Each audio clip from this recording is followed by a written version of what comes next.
Magandang araw sa lahat ng tagapakinig dito sa Tamoxki TV. Ang kwento natin ngayon ay tungkol sa isang batang estudyante na pinahiya at minaltrato ng kanyang mismong school principal dahil lamang sa suot nitong lumang-luma at sira-sirang uniforme. Ngunit ang hindi alam ng mapangaping principal na ito, ang bata na kanyang tinapaktapakan ay may bitbit palang napakalaking lihim. Isang lihim na magpapabago sa kapalaran ng buong paaralan kinabukasan mismo. Sino nga ba talaga ang batang ito? At bakit siya pinaalis at tinanggal sa paaralan kinabukasan matapos ang kaguluhan? Ngunit sa paraang hinding-hindi inaasahan ng lahat. Napakainit at napakatindi ng mga tagpong inyong masasaksihan kaya huwag kayong aalis. Bago tayo magpatuloy sa ating kwento ay maaari po ba akong makahingi ng isang subscribe at like sa kwentong ito? At sana po ay dumating sa inyo ang napakalaking blessings. Kaya hindi ko na po patatagalin ang ating kwento. Tara po at simulan na po natin. Sa isang bayan sa Tarlac, kung saan ang init ng araw ay sumasabay sa abalang buhay ng mga mamamayan, matatagpuan ang isang sikat at prestiyosong pribadong paaralan, ang Tarlac Academy of Excellence. Dito nag-aaral ang mga anak ng mga mayayaman, mga negosyante at mga kilalang pamilya sa probinsya. Subalit sa gitna ng mga estudyanteng dikotse at laging bago mga gamit, may isang batang namumukod tangi. Siya si Jumel, isang 12 taong gulang na grade 7 student. Isang umaga, naglalakad si Jumel papasok sa gate ng paaralan. Mapapansin agad ang malaking kaibahan niya sa iba. Ang kanyang puting polo ay hindi na puti kundi kulay abuna dahil sa kalumaan at may mga tahi pa sa bandang balikat. Ang kanyang asul na pantalon ay may punit na sa kanang tuhod na tinakpan na lamang ng simpleng sinulid. At ang kanyang sapatos ay gasgas na at halos bumubuka na ang suwelas. Habang naglalakad siya sa koridor, ang mga bulungan ng mga kapwa niya estudyante ay parang mga bubuyog na dumarating sa kanyang pandinig. Hala, tingnan mo naman yung suot niya. Pumasok pa siya sa ganitong school kung ganyan lang din ang itsura niya. Hindi ba siya naiiya? Oo nga, baka naman naliligaw lang yan o kaya naman ay nagtatrabaho rito. Nakakasira ng imahe ng school natin. Narinig ni Jumel ang lahat ng iyon. Ngunit nanatili siyang tahimik. Yumuko na lamang siya at mahigpit na hinawakan ng strap ng kanyang lumang baga. Sanay na si Jumel sa ganitong mga panunukso. Ngunit may isang bagay siyang pinangahawakan. Isang misyon na alam niyang dapat niyang gampanan sa araw na iyon. Habang papasok siya sa kanyang silid-aralan, hindi niya nalaman na sa dulo ng koridor may isang pares na mga mata ang matalim na nakatitig sa kanya. Iyon ay walang iba kundi ang prinsipal ng paaralan na si Sir Alfon. Si Sir Alfon ay kilala sa pagiging mahigpit. Ngunit higit sa lahat, kilala siya sa pagiging mapangmata sa mga taong sa tingin niya ay mababa ang katayuan sa lipunan. Para sa kanya, ang Tarlac Academy ay para lamang sa mga elite. At ang mga tulad ni Jumel ay isang mantsa sa malinis na reputasyon ng paaralan. Galit na naglakad si Sir Alfon patungo sa kinaroroonan ng bata. Ang tunog ng kanyang mamahaling sapatos ay umaalingaw-ngaw sa sementadong sahig. Hudyat ng isang paparating na bagyo. Hoy bata! Sandali lang! Huwag ka munang pumasok sa silid-aralan mo. Napatigil si Jumel at dahan-dahang humarap sa prinsipal. Nakita niya ang galit na mukha ni Sir Alfon na nakapamewang sa kanyang harapan. Ang mga guro at ibang estudyante na nandoon sa koridor ay napatigil din at nagsimulang manood sa magiging tagpo. Magandang umaga po, Sir Alfon. Bakit po? Anong magandang umaga? Walang maganda sa umaga kung ang bubungad sa akin ay isang estudyanteng mukhang pulubi. Tingnan mo nga yung sarili mo. Anong klaseng uniform yan? Sira-sira, kupas, at marumi. Ang Tarlac Academy ay isang kagalang-galang na institusyon. Hindi ito evacuation center o basurahan.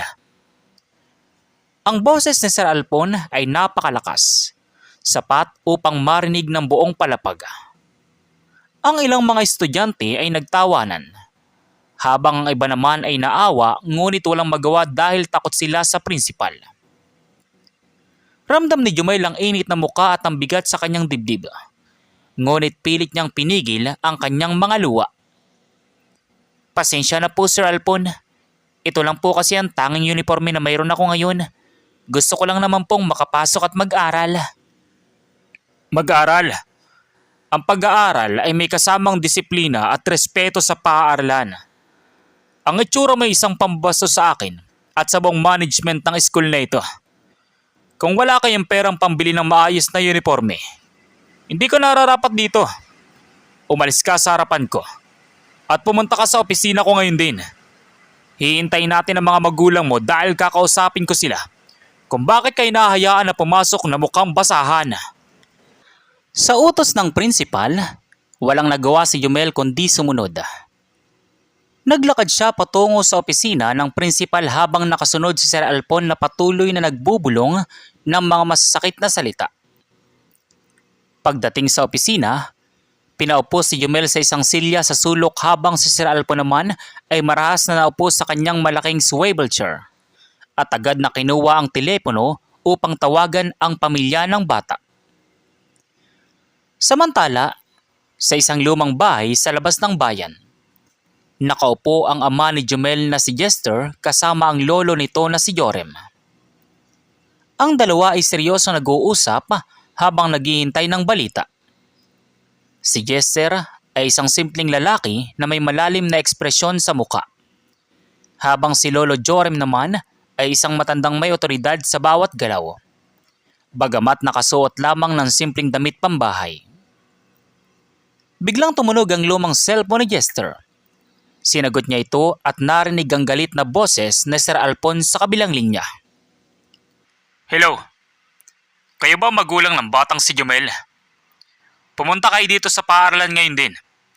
Ang anak ninyo ay pumasok na may sirasirang uniforme at nagdadala ng kahihiyan sa Tarlac Academy. Kung hindi kayo makakarating agad, mapipilitan akong patalsikin ang batang ito sa paaralan. Hindi man lang hinintay ni Sir Alpon ang sagot ni Jester at agad nitong ibinaba ang telepono. Tiningnan ni Jester ang kanyang ama na si Lolo Jorem at may isang makahulugang ngiti ang sumilay sa labi ng matanda. Tay, tumawag ang prinsipal. Mukhang nagsimula ng plano. Pinahiya raw si Jumel dahil sa suot niyang lumang uniforme na ibinigay natin sa kanya. Mabuti. Iyan naman talaga ang inaasahan natin sa taong yan. Gusto kong makita kung hanggang saan ang kayabangan ng Alpon na yan. Halika na Jester. Pumunta na tayo sa paaralan. Oras na para harapin ang tunay na kulay ng pamamahala niya. Agad na tumayo ang mag-ama. Ngunit bago sila umalis, may isang bagay na ginawa si Lolo Jorem sa loob ng kanilang bahay. Isang bagay na nakatago sa isang silid na walang sinamang pwedeng pumasok. Ano nga ba ang nakita at kinuha ni Lolo Jorem sa loob ng bahay na iyon, na siyang magiging mitya ng malaking sorpresa sa paaralan? Nagpatuloy ang tensyon sa loob ng opisina ni Sir Alpon habang lumilipas ang mga minuto. Si Jomel ay nanatiling tahimik sa kanyang kinauupuan. Pinagmamasdan ang bawat sulok ng marangyang silid na may mga mamahaling plake at tropeyo ng paaralan. Si Sir Alpon naman ay abala sa pag-type sa kanyang computer. Paminsan-minsang titingin kay Jumel nang may halong pandidiri at pailing-iling na parang nakakita ng isang malaking peste sa kanyang malinis na opisina. Alam mo bata, sa tagal ko ng principal dito sa Tarlac Academy, ngayon lang ako nakakita ng pamilyang walang pakialam sa itsura ng anak nila. Hindi ko nga alam kung paano ka nakapasa sa mga requirements dito. Siguro ay nagkamali lang admission office o kaya naman inaawa lang sila sa inyo. Pero sa ilalim ng pamumuno ko, walang puwang ang mga dugyot dito. Hindi kumibo si Jomela. Alam niya sa kanyang sarili na may dahilan ang lahat. Hinawakan niya ang tela ng kanyang punit na pantalon at lihim na nag-isip kung nasaan na ang kanyang ama at lolo. Sa labas ng opisina, nagsisimula na ring mag-usap-usap ang mga guro tungkol sa nangyayari. Ang balita na may isang pulubong estudyante na pinapagalitan sa loob ay mabilis na kumalat sa buong campus. Pagkalipas ng 20 minuto, isang lumang tricycle ang uminto sa tapat ng malaking gate ng Tarlac Academy. Bumaba mula rito si Jester at si Lolo Jorem. Si Jester ay nakasuot lamang ng kupas na t-shirt, maong na pantalon at tsinelas. Si Lolo Jorem naman ay may bitbit na isang luma at kupas na leather na bag, habang nakasuot ng simpleng polo shirt na tila galing pa sa ukay-ukay. Ang gwardya sa gate ay agad silang hinarang nang may pagkaalinlangan. "Boss, bawal po basta-basta pumasok dito. Sino pong sadya nyo? At bakit ganyan ang ayos ninyo? May delivery ba kayo?" "Magandang araw po. Kami po ang magulang at lolo ni Jomel, yung estudyante sa grade 7.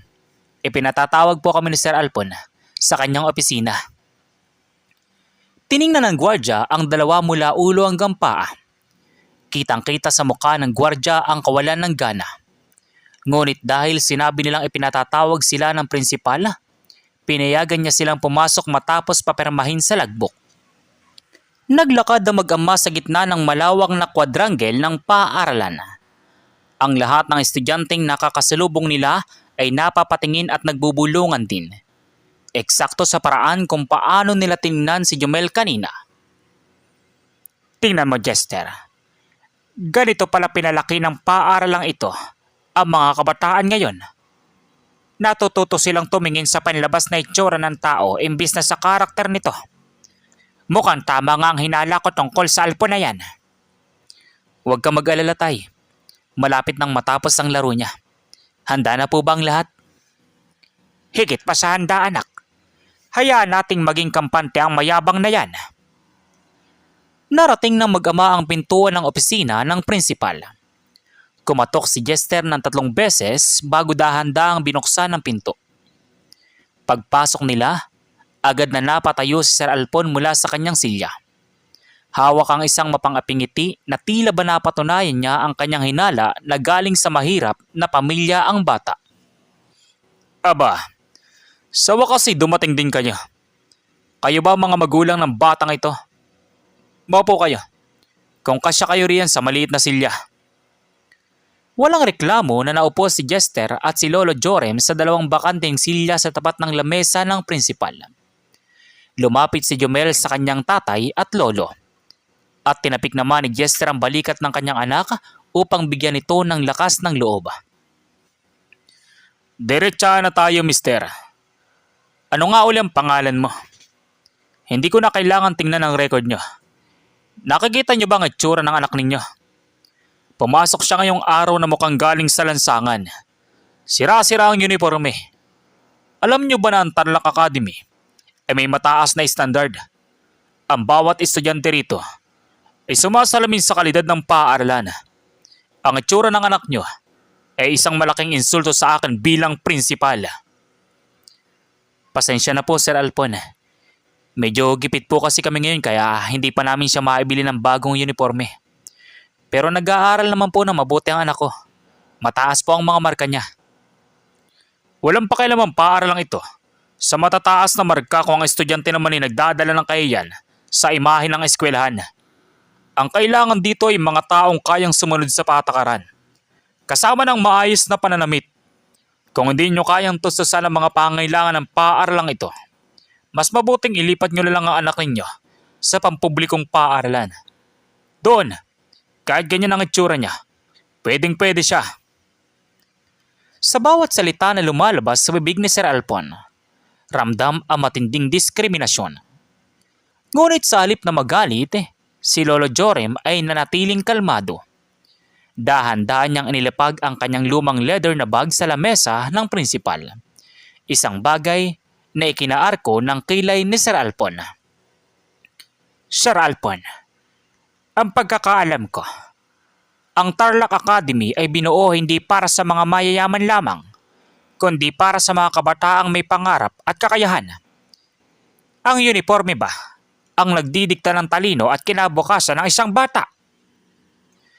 Hoy matanda, huwag mo kong pangaralan tungkol sa filosofiya ng paaralang ito. Ako ang principal dito. Ako ang batas sa loob ng campus na ito. Kung anong sabihin ko, yun ang masusunod. At dahil sa tigas ng ulo nyo at sa kawalan ng respeto sa patakaran, napagdesisyonan ko na. Simula bukas, tanggal na sa paaralan ang batang ito. Kick out na siya. Nagulat si Jumel, ngunit hindi ang kanyang ama at lolo. Sa puntong ito, alam ni Lolo Jorem na lumabas na ang tunay na kulay ng prinsipal. Ngumiti ang matanda, isang ngiting nagpataas ng balahibo kay Sir Alpon. Ngunit agad din itong binaliwala dahil sa kanyang labis na kayabangan. Ano kaya ang susunod na akbang ng pamilya ni Jomel? Ngayong tuluyan na siyang pinatalsik sa paaralan. Ang buong opisina ay binalot ng nakabibinging katahimikan matapos bitawan ni Sir Alpon ang pinal na hatol. Kick out na siya. Ang mga salitang iyon ay parang kulog na umalingaw-ngaw. Ngunit sa halip na luha o pagmamakaawa ang makita mula sa pamilya ni Jomel. Isang malamig at kalmadong atmosfera ang namayani sa silid. Si Sir Alpon ay nakasandal sa kanyang malaking upuan. Nakataas ang baba at tila naghihintay na lumuhod ang mag-ama sa kanyang harapan upang magmakaawa para sa kinabukasan ng bata. Subalit dahan-dahang inabot ni Lolo Jorem ang lumang leather bag na kanina pa nakapatong sa lamesa. Hinawakan niya ang zipper nito at dahan-dahang binuksan. Tumingin siya ng diretso sa mga mata ng prinsipal, isang tingin na punong-puno ng otoridad na hindi matatagpuan sa isang ordinaryong mahirap na matanda. Sir Alpon, bago mo tuluyang permahan ang pagpapatalsik sa aking apo, gusto ko muna sanang tingnan mo ang mga dokumentong narito sa loob ng aking bag. Baka sakaling magbago ang iyong isip kapag nakita mo kung ano ang tunay na dahilan kung bakit narito kami ngayon. Ano ba yan matanda? Pera? Susuhulan mo ba ako? Huwag mo akong itulad sa mga tiwaling opisyal. Kahit magkano pang barya na laman ng bag mo na yan, hindi niyan mababagong desisyon ko. Ang Tarlac Academy ay hindi tumatanggap ng mga suhol mula sa mga taong dugyot. Walang imik na kinuha ni Lolo Jorem ang isang makapal na asul na folder mula sa loob ng bag. Inilatag niya ito sa harap ni Sir Alpon at binuklat ang unang pahina. Sa ibabaw ng dokumento, nandoon ang opisyal na selyo at logo ng mismong Tarlac Academy of Excellence, ang pinakamataas na governing body na nagmamay-ari at nagpopondo sa buong paaralan. May kasama rin itong mga orihinal na titulo ng lupa at ang Articles of Incorporation ng eskwelahan. Nang dumapo ang tingin ni Sir Alpon sa pangalang nakasulat sa pinakaitaas bilang sole proprietor, major shareholders, and chairman of the board, biglang napawi ang kulay sa kanyang muka. Lumaki ang kanyang mga mata at ang kanyang bibig ay bagyang naawang sa sobrang gulat. Ang pangalang nakasulat doon sa gintong mga titik ay walang iba kundi ang pangalan na matandang nasa harap niya ngayon. Ano ito? Paano nga? Bakit nasa iyo mga dokumentong ito? Saan mo ito ninakaw? Ang may-ari ng buong paaralang ito ay ang pamilya ng Don na matagal nang hindi nagpapakita sa publiko. Ang Don na nagpundo sa bawat gusali rito. Sir Alpon, bago ka magsalita ng tungkol sa pagnanakaw, mas mabuting kilalanin mo muna kung sino ang kinakausap mo. Ang matandang tinawag mong dugyot, pulubi, at basahan ay walang iba kundi ang tunay at nag-iisang may-ari ng Tarlac Academy of Excellence. Siya ang aking ama at ang batang pinahiya mo sa buong koridor ay ang kanyang kaisa-isang apo at tagapagmana ng lahat ng ari-ariang ito.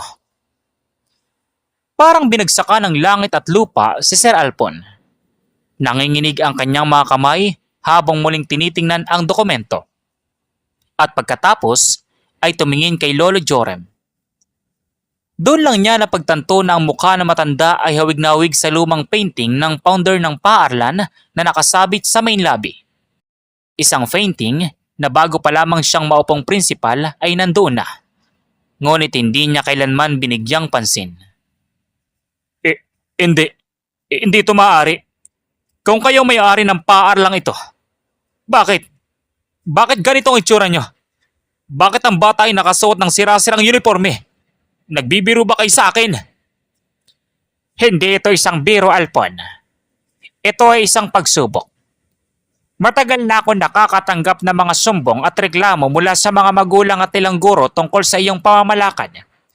Sinasabi nila na pinapaboran mo lamang ang mga mayayaman at kilalang pamilya, habang ang mga scholar at mga estudyanteng galing sa simpleng pamilya ay iyong tinatrato ng masama at pinapahirapan.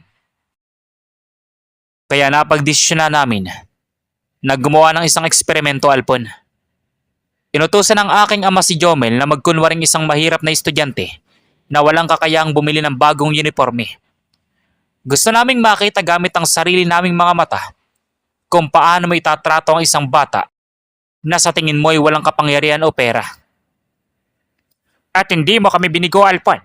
Ipinakita mo sa amin ang saktong ugali na isinumbong ng mga tao. Pinahiya mo ang aking apo sa harap ng maraming tao. Tinawag mo siyang pulubi at basahan.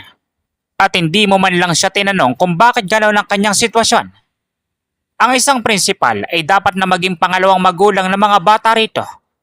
Ngunit ikaw ay naging isang mapang-aping diktador.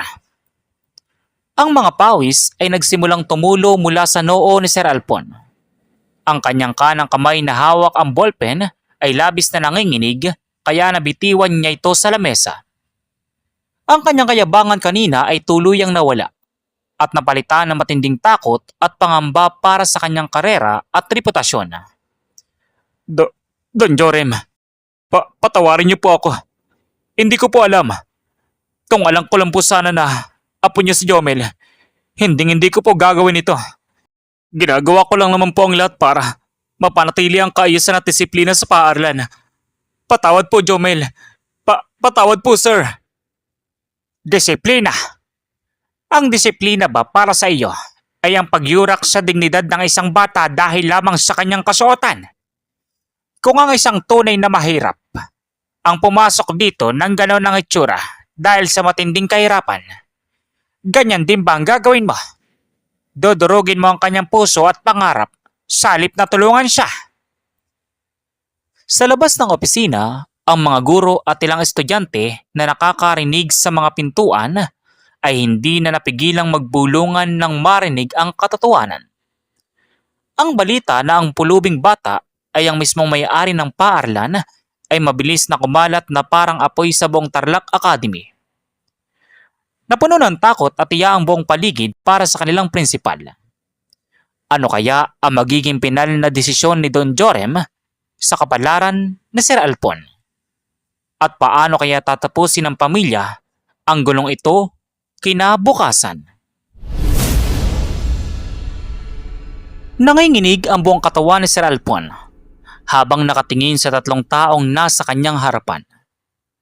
Ang silid na dati saksi sa kanyang mapang-aping kapangyarihan ay naging parang isang silid dokuman kung saan siya ang nasasakdal. Ang pawis sa kanyang noo ay tila hindi natutuyo at ang kanyang labi ay nanginginig sa matinding takot. Lumuhod siya ng bagya mula sa kanyang upuan. Nakikiusap ang mga mata kay Don Jorem. Don Jorem, pakiusap po. Huwag niyong bawiin ang aking posisyon. Marami na po akong lambag sa paaralang ito. Ang mga parangal, ang matataas na passing rate sa mga kompetisyon. Ako po ang nagtaguyod ng lahat ng iyan. Nagkamali lang po ako ng paggatol ngayong araw. Nadala lamang po ako ng bugso ng aking damdamin para sa kaayusan ng kampus. Kaayusan, Alpon? O ang sarili mong interes at ang huwad mong reputasyon? Ang mga parangal na ipinagmamalaki mo ay walang kwenta kung ang institusyong ito ay nagluluwal ng mga estudyanteng mapangmata at walang puso. Ang paaralang itinayo ko ay may pundasyon ng karunungan at integridad, hindi ng diskriminasyon. Dahan-dahang tumayo si Don Jorem mula sa kanyang silya. Bagamat simple ang kanyang suot, ang tindig at boses niya ay nagpakita ng tunay na kapangyarihan ng isang pinuno. Tumingin siya sa kanyang anak na si Jester at tumango. Agad na binuksan ni Jester ang pinto ng opisina. Sa labas, tumambad ang maraming guro, staff at ilang mga estudyanteng nakikiusisa. Lahat sila ay natahimik nang makita ang seryosong mukha ng mag-ama. Sa lahat ng nakikinig dito sa labas, nais kong ipakilala ang aking sarili. Ako si Jorem, ang nagtatag at may-ari ng Tarlac Academy of Excellence. At ang batang ito, si Jomel, ay aking apo. Pinasuot ko siya ng sirang uniforme upang masubukan ang sistema ng paaralang ito. At sa kasamang palad, nakita ko kung paano bulok ang pamumuno ng inyong prinsipal. Nagsimulang magbulungan ang mga guro. Ang ilan ay natutuwa dahil matagal na rin nilang nararanasan ang pagiging arogante ni Sir Alpon. Habang ang iba naman na nakisawsaw sa panunukso kay Jomel kanina ay napayoko sa tindi ng hiya at takot na baka sila naman ang isunod na sibakin sa trabaho. Don Jorem, bigyan niyo pa po ako ng isang pagkakataon. Magbabago po ako. Handa po akong humingi ng tawad sa harap ng buong paaralan. Jomel, iyo, patawarin mo si Sir Alpon. Hindi ko talaga sinasadya. Nag-alala lang ako sa itsura mo. Sir Alpon, hindi po ang paghingi ng tawad sa akin ang mahalaga ngayon. Paano naman po yung ibang mga estudyante na totoong mahirap na pinahiya nyo rin dati? Paano yung mga scholar na tinanggalan nyo ng pribileyo dahil lang hindi sila makabili ng mga mamahaling gamit para sa mga proyekto mo? Sila po ang totoong ninakawan nyo ng dignidad. Napangiti si Jester sa narinig mula sa kanyang anak. Kitang-kita na ang batang si Jomel ay pinalaki ng may tamang prinsipyo at pagmamahal sa kapwa. Malayo sa karangyaan na pwede nitong tamasahin anumang oras. Humakbang pasulong si Don Jorem at itinuro ang mesa ng prinsipal kung saan nandoon ang termination form na balak sanang gamitin ni Sir Alpon labang kay Jomel. Alpon, sinabi mo kanina na simula bukas ay tanggal na sa paaralang ito ang aking apo, tama ba? Aalis na si Jomel dahil ililipat ko siya sa isang paaralan na may mas maayos na pamamahala. Ngunit bago kami umalis, may isang bagay na dapat munang matapos ngayon din. Ano po yun, Don Jorem? Ang sulat na iyan na hawak mo. Palitan mo ang pangalan. Ilagay mo ang sarili mong pangalan. Dahil bago matapos ang araw na ito, ikaw ang opisyal na tanggal at sibak na sa Tarlac Academy. Kinabukasan, pagpasok ng mga estudyante, hindi na ikaw ang sasalubong sa kanila. Wala ka ng karapatang umapak sa lupang pagmamay-ari ko. Parang gumuho ang buong mundo ni Sir Alpon sa kanyang narinig. Ang posisyon na kanyang iningatan at ginamit upang magari-arian sa loob ng maraming taon ay naglaho na parang bula sa loob lamang ng isang umaga. Napaupo siya sa sahig, tulala at hindi labis makapaniwala. Ngunit ang kwento ay hindi pa dito nagtatapos. Matapos ang matinding pagtotoo sa opisina, lumabas na ang pamilya ni Jomel upang umuwi. Ngunit bago sila tuluyang sumakay sa kanilang naghihintay na sasakyan, may isang misteryosong tawag na natanggap si Don Jorem mula sa kanyang abogado hinggil sa mga nakaraang transaksyon ni Sir Alpon sa pundo ng eskwelahan.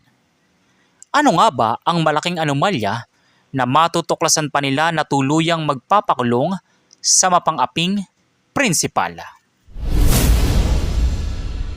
Habang naglalakad palabas ng gate si Jomel, Jester at Don Jorem, naiwang tulala at nakaupo sa sahig ng kanyang opisina si Sir Alpon. Ang mga guro at kawani ng paaralan na dati ay yumuyoko sa kanyang harapan tuwing dadaan siya ay wala nang maibigay kundi ang mga tingin ng pagkaawa at pagkapuot. Ngunit hindi pa doon nagtatapos ang kalbaryo ng mapangaping prinsipal. Habang naglalakad ang maglolo sa paradahan, biglang tumunog ang telepono ni Don Jorem. Ito ay ang kanyang personal na abogado at chief auditor ng foundation. Si Atty. Santos. Sinagot ito ng matanda at in-loudspeaker upang marinig din ng kanyang anak na si Jester. Oh, Atty. Santos, napatawag ka. Tapos na ang pagbisita namin sa eskwelahan. Tama ang lahat ng sumbong. Tanggal na si Alphonse sa pwesto. Don Jorem, mabuti at natanggal nyo na siya. Dahil may mas malalim pa kami natuklasan na ginawa naming biglaang pag-audit sa pondo ng Tarlac Academy nitong mga nakaraang araw. Hindi lang po pala pag-uugali ang problema sa Alpo na yan. Anong ibig mong sabihin, attorney?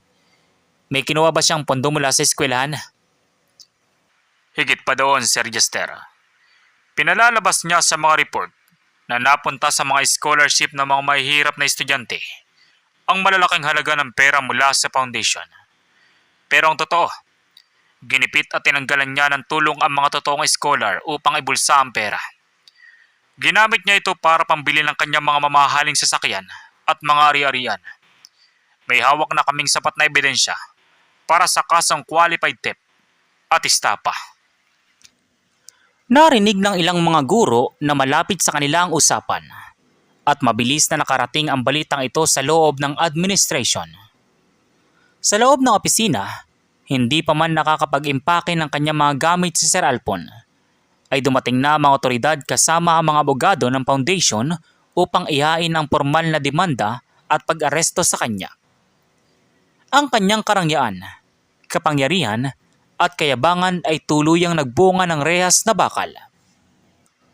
Kinabukasan, naging usap-usapan sa buong Tarlac ang nangyari. Isang bagong simula ang hinarap ng Tarlac Academy of Excellence. Nagtalaga si Don Jorem ng isang bagong prinsipal.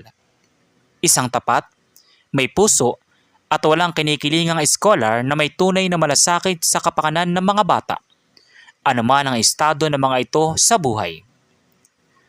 Pumasok muli si Jomel sa paaralan. Ngunit sa pagkakataong ito, hindi na sira-sira ang kanyang uniforme.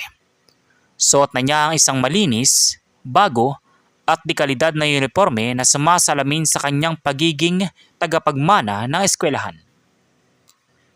Habang naglalakad siya sa koridor, ang mga estudyanteng nangaasar sa kanya noong nakarang araw ay napayuko sa iya. Ngunit nginitian lamang sila ni Jomel nang walang bakas ng galit o paggiganti. Lolo, salamat po sa pagtuturo sa akin ng leksyon na ito.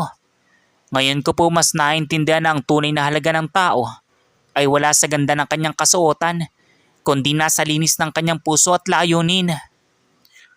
Tama ka po. Ang kayamanan ay isang kasangkapan lamang upang tumulong, hindi upang magmataas. Ipinagmamalaki kita, Jomel. Ikaw ang magpapatuloy ng tunay na diwa ng paaralang ito. At doon nagtatapos ang ating kwento para sa araw na ito sa Tamoxki TV. Isang kwento na nagiiwan sa atin ng napakahalagang aral.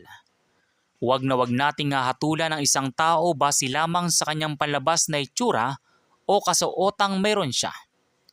Dahil ang bawat tao, mahirap man o mayaman, ay may angking dignidad na dapat irespeto.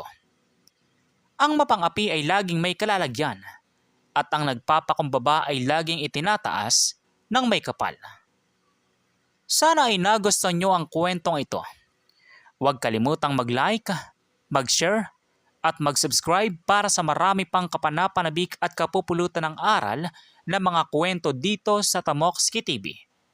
Hanggang sa muli, maraming salamat at pagpalain kayong lahat ng napakalaking blessing ng Panginoon. So once again, inuulit ko pong muli. Ako po si Tamoxki TV. Kita-kita po tayong muli sa mga susunod pa nating maraming mga kwento. Thank you and God bless you all.